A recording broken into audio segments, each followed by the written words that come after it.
자, 우리가 특별히 계시록 2장과 3장에 7교회에 대한 말씀을 나누고 있습니다.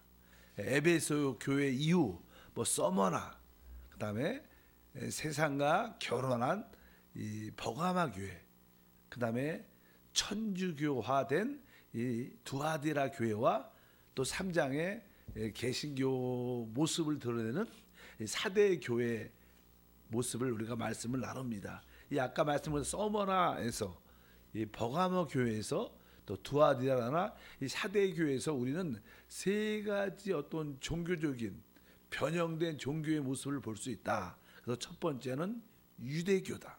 그래서 우리는 유대교의 잘못된 변형된 모습에서 꼭 벗어나야 된다. 두 번째는 이제 천주교, 세 번째는 개신교 안에 있는 잘못된 모습에서 우리가 꼭 이겨야 된다. 그러면서 어제는 이제 유대교에서 그들은 하나님의 율법을 받았지만 율법으로 그들은 유대 종교를 만들었고 결국 그리스도의 위치에 율법을 둠으로 말미암아 잘못된 모습을 갖게 됐다. 이런 이야기를 나눴습니다. 오늘은 이제 두 번째 천주교에 대한 말씀을 한번 나누겠습니다. 특별히 거기에 이제 버가모와 두아디라 교회 안에 그러한 모습이 잘 이렇게 기록이 되어 있습니다. 이 천주교회는 특별히 마태복음 13장에 천국에 대한 설명을 할 때 거기에 기록을 하고 있습니다. 우리 13장 마태복음 33절에 보면 또 비유로 말씀하시되 천국은 마치 여자가 가루 서말 속에 갖다 넣어 전부를 부풀게 한 누룩 같으니라. 이제 특별히 마태복음 13장에 천국 비유를 말씀하는데 천국은 사실 이 시대에서는 교회를 의미합니다. 교회가 하늘의 천국이라는 단어 자체가 하늘의 왕국, 하늘의 통치를 받는다는 거예요. 이 땅에서 하늘의 통치를 받는 곳은 오직 뭐예요? 교회밖에 없습니다. 세상이야 마귀의 통치 안에 있죠.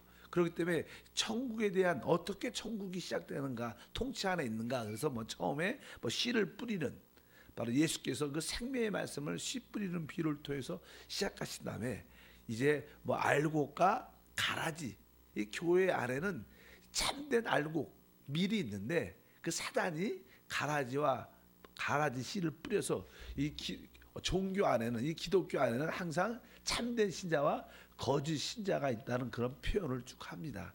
그다음에 오늘 33절에 보니까 이제 마치 여자란 단어가 나와요. 여자가 이제 서말 속에 갖다 넣어 전부를 부풀게 한 누룩 같다, 이렇게 표현을 합니다. 이 이야기는 다른 것이 아니라 이제 이 천주교회는 이제 거기에 어떤 여자, 특별히 이제는 가르침이 쭉 기록되어 있는데 그 여자에 대해서 여기 24절에 계시록 24절에 그렇게 말씀하는 내용이 쭉 기록됩니다. 읽어보니까 두아디라에 남아있어 이 교훈을 받지 아니하고 소위 사단의 깊은 것을 알지 못하는 너희에게 말하노니 다른 짐으로 너희에게 지을 것이 없노라, 이렇게 말씀을 합니다. 그리고 2장 20절 열심히 읽어보면 또 그러나 내게 책망할 일이 있노라, 자칭 선지자라 하는 여자 이세벨을 내가 용납함이니 그가 내 종들을 가르쳐 깨어 행음하게 하고 우상의 재물을 먹게 하는도다. 여기 보면 사단의 아주 깊은 것들이 있는데 그 내용이 바로 자칭 선지자라 하는 여자 이세벨을 용납한다. 그래서 여기 여자 이세벨이란 이야기가 쭉 나옵니다. 그래서 이 천주교회 안에는 이제 어떤 모습이 있냐면 여자의 어떤 가르침이 있다는 거예요. 우리가 이제는 잘 알죠. 근데 그것을 이제는 예수님을 하신 마리아는 순수한 예수님이냐는 어머니였지만 그것을 우상화시킵니다. 천주교회에서 우상화시켜서 이제 알다시피 천주교회에서 가장 이렇게 우리가 기억 남는 것 중에 인식하는 것은요, 항상 거기에는 어떠한 그림 같은 게 있어요. 그림, 예수의 사진, 또 아니면 동상이 있습니다. 이 마리아를 이렇게 이렇게 만들어 놓고 거기에 작은 예수, 어린 아이 예수를 이렇게 안고 있는 그런 모습을 우리가 많이 봅니다. 성당에 가면 다 그런 모습을 봐요. 어떤 뭐 남미든 이 동남아든 이 캐톨릭의 영향 가운데 오랫동안 있었기 때문에 모든, 근데 이 천주교에서 그런 말을 하는 이유는 사실 하나님은 영적인 분이시기 때문에 알기가 쉽지가 않다는 거예요. 그래서 이 하나님을 쉽게 접근하고 이해하기 쉽게 그런 어떤 그림이나 어떤 이 동상 같은 걸 만들어 놓으면 그들이 하나님을 예배하고 경배하기가 참 쉽다. 하나님을 만나기가 쉽다. 이렇게 그들은 이렇게 이야기를 하죠. 근데 확실히 왜냐하면 원래 밀가루로 떡을 만들면 사실 나는 떡이 고운 밀가루 오직 예수님에 대한 말씀만 전하면 쉽지 않다고 그들은 생각합니다. 그래서 거기다가 누룩을 집었습니다. 그러면 나는 누룩이 들어간 이게 빵은 이렇게 부풀어지고 먹기가 쉬워요. 그래서 항상 이 그리스도에 대한 말씀을 항상 이렇게 그림이나 어떤 동상이나 아주 신화적인 그런 가르침을 통해서 설명하는 그런 아주 잘못된 어떤 가르침들이 천주교에는 되게 많죠. 그런 이야기를 말씀합니다. 그래서 아까 마태복음 13장에 그렇게 말씀했죠. 바로 천국은 마치 여자가 가루 서말 속에 갖다 넣어 전부를 불풀게 한 누룩 같다. 누룩이라는 것은 잘못된 이단적인 그런 가르침을 의미합니다. 그래서 우리가 참된 신앙은 오직 예수 그리스도의 그분에 대한 인격과 그분이 이루신 역사, 사역에 대한 것을 우리가 믿는 거예요. 그분이 어떠한 분이신가? 그분이 이 땅에 오셔서 어떠한 인생, 죽음, 부활, 승천, 그분의 사역에 대해서 또 역사에 대해서 우리가 믿는 거예요. 우리 참된 신앙은 바로 그리스도가 어떠한 분이신가, 또 그분이 어떠한 일을 이루셨는가, 여기에 대한 믿음이 참된 믿음이에요. 근데 이거에 대해서 그리스도의 인격이나 그분의 사역에 대해서 자꾸만 누룩 같은 걸 다른 걸 집어넣음으로 말미암아 이게 진리가 없다고 말할 수는 없지만, 그러나 거기 안에는 잘못된 교리와 지식들이 있기 때문에 성도들이 올바른 믿음을 갖기가 어렵다 이렇게 말씀하고, 그래서 우리 캐톨릭 천주교회는 기도 같은 것도 우리가 그 예수님의 어머님한테 기도하면 더 기도가 빨리 상달되지 않겠느냐. 뭐 가나의 혼인잔치 이야기를 하면서 바로 마리아가 중지함으로 말미암아 그 혼인잔치에 놀라운 세포두제가 생긴 것처럼 항상 기도도 우리 마리아 이름을 기도할 때, 그러면서 그들에게는 이제 어머니, 우리는 하나님 아버지라 그러는데 하나님 어머니 같은 그러한 인식을 주므로, 뭐 요즘에도 어떤 이사는 뭐 하나님 아버지 그런 것보다 뭐 어머니 교회 뭐 그런 교회도 많습니다. 이상한 교회를 많이 만든 이런 것들이 하나의 다 누룩 같은 거, 누룩. 그런 교회의 모습을 이 교회가 가지고 있다. 그래서 이런 것을 우리가 벗어나야 된다. 그래서 다시 한번 24절 읽어보니까 이게 뭐야? 이 교훈을 받지 아니하고 소위 사단의 깊은 것을 알지 못하는 너희에게, 그러니까 여기 사단의 깊은 것들, 그러니까 이 교회 배후에 사단의 거짓된 가르침들이 많이 누룩처럼 포함되어 있다. 그래서 우리는 참된 진리를 붙잡는, 거기에 가톨릭 교회, 천주교회 진리가 없다고 말하지 못합니다. 거기 진리가 있습니다. 그리스도가 있어요. 근데 거기에 누룩, 잘못된 교리와 가르침들이 많이 섞여져 있다는 거예요. 바로 그런 것을 우리가 이 마지막 때 이겨야 될 줄 믿습니다. 그래서 항상 거기 우리가, 저도 이제 러시아 쪽에서 사역을 했기 때문에 이제 옛날에 이 캐톨릭이 이제 나눠지면서 뭐 동방 정교회, 서방 정교회 이렇게 나눠지면서 이제 동방 정교회가 우리 러시아 쪽에 영향이 많습니다. 거기에는 가면 진짜 항상 이콘이라 그래, 이콘, 우상. 그러니까 항상 조그만 이렇게 그림 같은 걸 집에다 다 놔둬요, 러시아 사람들. 그리고 거기다가 기도하고, 또 그들이 그냥 정교회를 가면 항상 그 앞에서 초를 팔아요. 초를 팔면 초를 사갖고 불을 켜서 거기 자는 아주 정교회 예배당 같은 데 들어가면 또 이렇게 나름대로 성자라고 표현하는 사람들이 많이 사진들이 그래요. 그럼 그 자기가 마음에 들고 자기가 합당한 내 기도 제목이 이렇다 그러면 그분이 그러한 모습을 갖고 있다면 거기에 가서 또 촛불을 켜고 기도합니다. 얼마나 우상 숭배 같은 모습이 딱 나요. 그런데 여러분들이 캐톨릭 같은 데를 몰라서 러시아 정교회 딱 들어가면 야, 여기가 우상 수고리다 이런 느낌이 팍 들어요. 얼마나 그들이 이러한 모습들이 많은데, 그러나 그 러시아 정교회 이 신자들은 그런 느낌이 전혀 없어요. 그게 당연한 거라 생각합니다. 그래서 아주 소위 사단의 깊은 것을 일반적인 성도는 알지 못합니다. 왜? 오직 그렇게 배웠습니다. 그런 모습이 많습니다. 그리고 사실 우리의 참된 신앙은 하나님의 말씀이 기본이 되어야 되는 거예요. 성경 말씀이 기본이 되는데 이 캐톨릭은 항상 이 하나님 말씀보다 성경이 말씀하시길, 우리 하나님 말씀이 이렇게 기록돼서 이렇게 말한 것보다 항상 자기네 천주교회가 말하기를, 천주교회는 교황은 이렇게 말한다. 항상 말씀보다 이 교황이나 그 천주교회의 정통성에 대해서 더 말을 강조를 많이 하는 요소가 많은데 이런 것들이 아주 잘못된 모습인 것을 분명히 알아야 될 줄 믿습니다. 종종 이게 동남아 가면 그런 모습이 많습니다. 이렇게 예수님의 이렇게 이제는 이렇게 동상을 이렇게 우상처럼 동상을 만들어 놓고 이제 그 성당 안에 들어간 사람들은 항상 그 이 동상에 이렇게 서 있지 않을까. 지나가다 보면 이렇게 우리 몸쯤 되니까 사람들이 이렇게 예수님을 이렇게 만지고 싶은 마음이 있잖아요. 그러니까 동상을 사람들이 이렇게 발을 이렇게 만지면서 들어가요. 얼마나 사람들이 그 발을 만졌는지 발을 보면 거의 발가락도 거의 닳았어. 이것은 뭡니까? 이것은 아름다운 게 아닙니다. 이런 것들은 우상입니다. 우상. 그래서 이게 예수님의 그 초상 같은 거, 동상 같은 거, 그런 것을 갖고 이렇게 십자가의 액세서리, 그냥 우리는 그냥 이쁘게 하지만 그것을 어떠한 우상화처럼 갖고 다니는 사람들이 얼마나 많은지, 그것은 절대로 하나님이 기뻐하는 것이 아니다. 하나님은 영이시다. 예배하는 자는 영과 진리로 예배하라. 그래서 이 십계명 안에도 하나님의 어떠한 형상 무엇이라도 만들지 말라고 말씀했는데, 왜? 그 배우에 자꾸만 거기에 대한 어떤 물건에 대한 집착을 하게 되면요, 그림에 대해서 집착을 하게 되면 그 뒤에 귀신의 영향을 받게 돼 있어요. 그래서 우리가 분명히 그런 그 사단의 깊은 것들에서 벗어나는 참된 신앙의 모습이 우리 가운데 있어야 될 줄 믿습니다. 좋은 의미로 예수님의 이게 초상을 많이 이렇게 종종 이 성화판에도 팔죠. 근데 그것이 성경적이진 않죠. 그걸 보고 늘 이렇게 예수님을 생각한다고. 예수님은요, 그렇게 성경에 이사야 53장에 보면 그렇게 멋있게 생기지 않아서 그 예수님의 그 속사람은 아주 신성하고 아주 하나님의 요소가 있지만 그분은 외적으로는 되게 이렇게 너무나 이 땅에서 이 우리를 대신해서 고난과 번뇌와 채찍과 많은 어려움이 있었기 때문에 그분이 우리가 생각하는 것처럼 이렇게 멋있게 잘생기고 그런 모습이 아닌 것을 분명히 알아야 돼.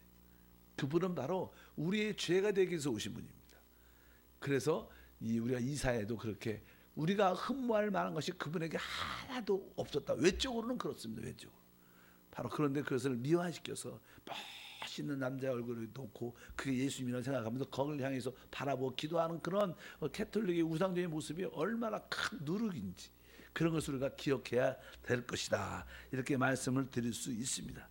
그리고 이 그냥 캐톨릭의 또 하나 이제 문제가 무엇이냐면 다른 것이 아니라 이제 아까 14절에 보면 우상을 섬기게 한다는 그런 말씀이 쭉 기록돼 14에 보면 이제 이 교회에 대해서 책망하는데, 그러나 내게 두어 가지 책망할 것이 있나니 거기 내게 발람의 교훈을 지키는 자들이 있도다.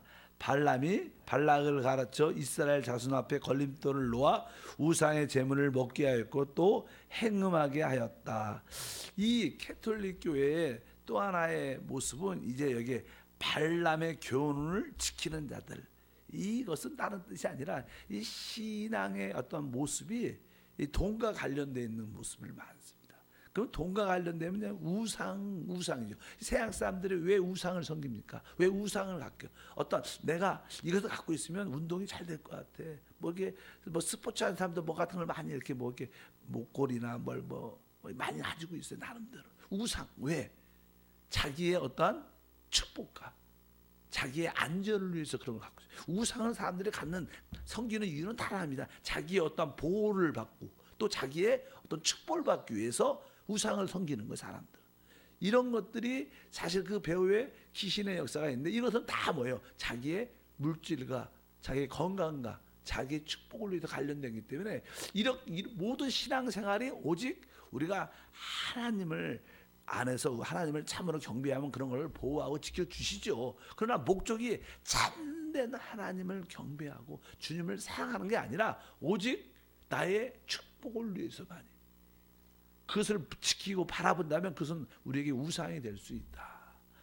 우리는 그런 우상적인 하나님을 섬기는 목적이 바로 나의 유익을 위해서만 단다면 그것은 확실하게 잘못된 발람의 교훈을 오직 물질의 유익과 물질을 위해서 축복해주고 물질을 위해서 다니는 그러한 기복적인 신앙의 모습이 우리 안에 있다는 이런 것들이 바로 캐톨릭 교회 안에 많이 팽배되어 있는 모습이다 말씀입니다. 결국 그것은 우상 제물을 먹게 하는 것이다 이렇게 말씀을 합니다. 이것도 우리가 이겨야 되고 이러한 음행에서 벗어나야 될 줄 믿습니다. 근데 이 캐톨릭 교회의 또 하나의 문제점은 이제 이 교회는 어떠한 성직자 계급 제도가 강하죠. 사제가 있고 주교가 있고 또 이렇게 그다음에 추기경이 있고 추기경 다음에 교황이 있고 이런 어떤 계급 제도가 되게 강하게 군대처럼 돼 있습니다. 사실 그냥 우리 개신교 안에서는 그냥 목사라 그래요. 목자. 그러니까 성도와 이렇게 양을 목양하는 그런 관계지 어떤 계급적인 그런 관계가 아닌데 그런 모습이 이제 시작이 어디서 바로 캐톨릭 천주교에서부터 시작됐고 그런 분을 말미암아 보통 성도들도 다 하나님의 복음의 제사장입니다. 우리는 다 하나님을 섬기는 자들인데 보통 거기는 성직자들만 하나님을 섬기고 그냥 성도들은 그냥 듣기만 하고 가면 돼요. 그냥 미사만 들으고 가면 되는 거예요. 그것이 사실 그리스도의 몸을 세우는데 큰 문제를 일으킵니다. 우리 참된 교회라는 것은 모든 성도가 하나님 주신 은사에 따라 다 같이 한 몸으로 하나님을 섬기고 봉사하는 것인 줄 믿습니다. 그래서 참된 교회는 모든 봉사가 다 성도들이 다 봉사해야 돼요. 같이 그 지체의 기능을 발휘해야 되는데 이 천주교는 그런 기능을 영적으로 말살시켰다. 그래서 그런 것을 우리가 니고라당의 교훈이다 이렇게 표현하는데 그 천주교회는 그런 요소도 많이 있습니다. 성경에 그냥 계시록에 보게 되면 이 주님께서 이 교회를 되게 싫어하십니다. 왜냐하면 이 천주교에 대해서 계시록은 어떻게 말하냐면 우리가 지금 이 시대에 살고 있는데 이 시대의 마지막 때 이제 종교 일치 운동이 지금 일어나고 있어요. WCC니까 모든 종교는 하나다. 근데 이 종교 일치 운동의 핵심적인 리더가 천주교입니다. 그래서 나중에 이 세계 모든 종교를 단일화시킵니다. 종교는 결국 다 같은 하나니까 우리가 한 종교를 같이 섬김으로 우리가 모든 민족들이 모든 사람들이 하나 돼야 된다. 그런 걸 강조를 많이 하면서 이 천주교가 이 적그리스도와 연합된 모습을 많이 갖게 됩니다. 이제 뒤에 보면 이렇게 말하죠. 이 천주교에 대해서 계시록은 이렇게 표현합니다. 계시록 17장 1절이니까 또 일곱 대접을 가진 일곱 천사 중 하나가 와서 내게 말하여 이르되 이리로 오라. 많은 무리에 앉은 큰 음녀가 받을 심판을 내게 보이리라. 이렇게 보니까 우리 하나님께서 볼 때 이 캐톨릭 교회를 뭐라 그래요? 큰 음녀 이렇게 표현해요. 음녀. 왜? 이 음녀는 여기 보면 무리에 앉은 큰 음녀. 그러니까 여기서 무리라는 것은 세상의 권세를 말합니다. 세상의 모든 권세의 최고의 높은 자리에 누가 있어요? 교황이 있죠. 천주교가 갖고 있어요. 특히 유럽은 그래요. 유럽은 그 천주교 영향이 아직 로마 캐톨릭 영향이 크죠. 거기 보니까 큰 음녀라고 아까 말씀드린 그거는 음행하는 거예요.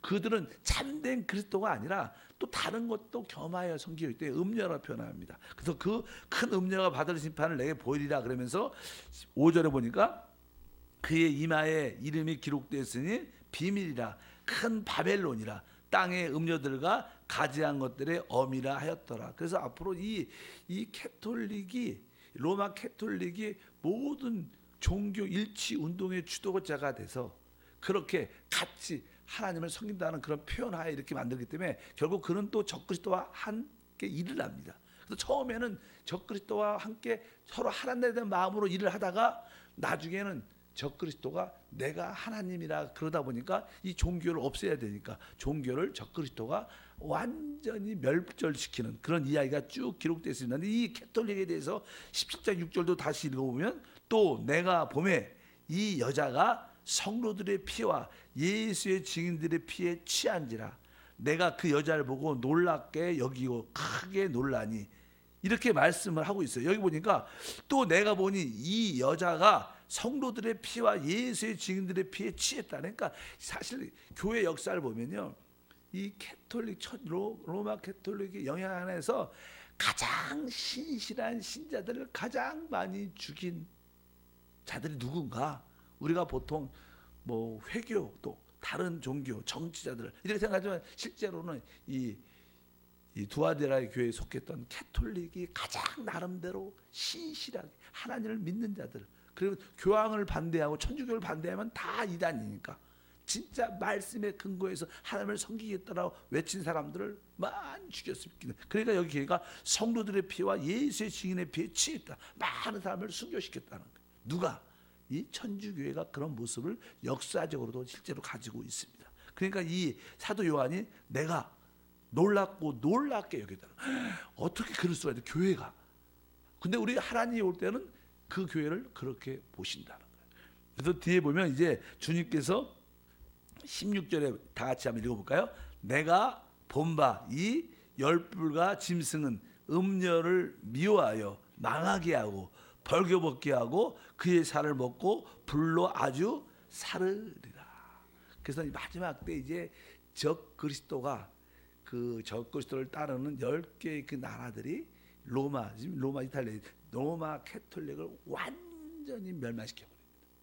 그것을 바벨론, 그러니까 종교적인 바벨론, 이 세상에는 큰 바벨탑이 하나 있는데 하나는 종교적인 바벨론과 이 물질적인 이 그런 경제적인 그런 바벨론이 이 세상을 향해서 가고 있죠. 이것은 다 하나님을 반대합니다. 그래서 종교적인 바벨론인 큰 음녀 캐톨릭을 완전히 적그리스도와 하나님이 직접 처리 않고 적그리스도를 통해서 완전히 천주교회를 말살시키고, 또 나중에 뒤에 보면 이 물질적인 세계의 모든 경제적인 바벨론도 결국 멸망해서 이 땅에 하나님의 나라가 세워지는 그런 말씀이 쭉 기록되어 있는데, 이 모든 이야기들이 천주교에 대한 바로 로마 캐톨릭에 대한 그런 이야기들의 말씀이 여기에 쭉 기록된 것을 기억하시기를 바랍니다. 그러면서 14장 8절도 다시 한번 읽어보니까 또 다른 천사 곧 둘째가 그 뒤를 따라 말하되 무너졌도다 무너졌도다 큰 성 바벨론이요 모든 나라에게 그의 음행으로 말미암아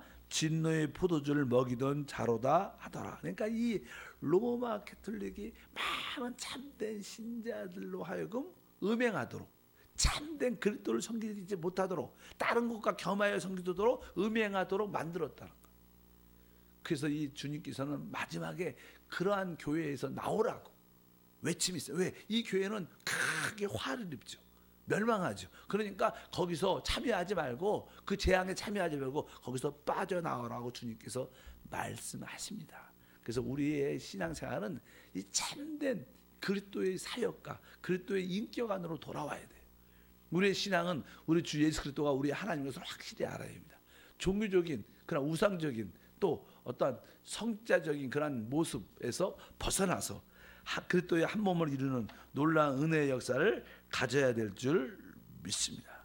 그래서 이 캐톨릭 교회에서 우리가 이기는 자가 되려면 다른 것이 아닙니다.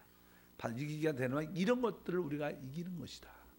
하나님, 내가 이 사단의 깊은 잘못된 그런 가르침에 빠지지 않게 도와주시고, 이단적인 가르침 아주 그럴듯하지만 참된 신앙과 관계없는 이 세상에서도요, 이 교회 안에서도 이제 많은 목사님들이 이렇게 예를 들어서 뭐 우리 개신교 중에서는 이렇게 로버트 슐러라는 그런 목사님이 계셔요. 유명하죠. 그 미국 TV 기독교 방송에서 설교자에서 가장 유명한 중에 한 사람이죠. 그래서 이렇게 그분의 메시지를 들어보면 아주 긍정적이고 절대 가능성 있는 메시지만 절대적인 가능성. 어떤 상황 가운데 우리는 포기하지 말고 어떤 상황 가운데 우리는 할 수 있다. 이런 메시지를 강력하게 내요. 사람들은 원래 마음속에 소망과 희망이 필요합니다. 왜? 다 절망 가운데 사니까. 그들은 마음의 위로가 필요한데 그런 마음의 위로의 안에 강력한 소망의 메시지를 줘요. 어떤 상황 가운데 있어도 우리는 할 수 있다. 하면 된다. 근데 사실 그런 메시지들이 좋지만 거기에는 예수가 거의 빠져 있어요. 복음이 빠져 있어. 여러분, 복음이 없는, 예수 없는 희망은 가짜입니다. 여러분, 그것을 우리가 알아야 돼. 그런 것들이 잘못된 것을 많다. 근데 우리 성도들은 그런 구분하지 못하죠. 그냥 교회 와서 아주 희망 얻고 가면 되지 뭐. 어찌하든 열심히 하면 돼. 내가 열심히 하면 다 될 거야. 이런 것이 그럴듯하게 느끼지만 사실은 그것은 바로 사람의 필요를 채워, 하나님의 필요를 채워주는 예배가 돼야 되고, 하나님을 기쁘게 하는 예배가 되는데, 그런 요소가 많이 부족한 것을 우리가 또 구별할 수 있어야 된다. 어쨌든 여러분들이 그런 종교적인 모습, 인간을 위한 종교의 모습을 벗어나고 우리가 하나님의 뜻과 하나님의 목적을 이루어주는 그런 믿음의 모습을 가질 필요가 있는 줄 믿습니다. 그래서 우리는 유대 종교의 영향에서 벗어나야 돼요. 율법적인 문자적인 그런 가르침에 그런 것을 벗어나고, 또 한편적으로 이 캐톨릭 천주교의 어떠한 잘못된 모습에서 벗어나야 돼. 거기에서도 참된 신자가 있습니다. 그러나 많은 사람들은 잘못된 신앙으로 우상을 숭배하는, 결국 하나님 볼 때는 음행하는 그런 모습을 가질 수밖에 없다는 것을 분명히 아시고, 오직 살아계신 그리스도를 믿음으로 성령과 함께 섬기는 여러분 되기를 축복합니다. 기도하겠습니다. 하나님 아버지, 감사합니다. 이 마지막 때 하나님의 진리의 말씀의 시작은 같지만 잘못 빗나간 유대 종교와 또 천주교와 개신교 안에 있는 잘못된 이러한 모습을 마지막 때 이기는 신자가 돼서 그리스도의 신부로 잘 세워질 수 있도록 은혜와 축복을 더하여 주옵소서. 늘 다시 한번 말씀과 성령으로 빛을 주사 분별할 수 있는 지혜와 은혜를 더해 주심을 믿습니다. 주 예수 이름으로 기도함나이다. 아멘. 하늘에 계신 우리 아버지여, 이름이 거룩히 여김을 받으시오며 나라가 임하시오며 뜻이 하늘에서 이룬 것 같이 땅에서도 이루어지리라. 오늘 우리에게 일용할 양식을 주시옵고, 우리가 우리에게 죄 지은 자를 사하여 준 것 같이 우리 죄를 사하여 주시옵고, 우리를 시험에 들게 하지 마시옵고 다만 악에서 구하시옵소서. 나라와 권세와 영광이 아버지께 영원히 싸움나이다. 아멘. 할렐루야.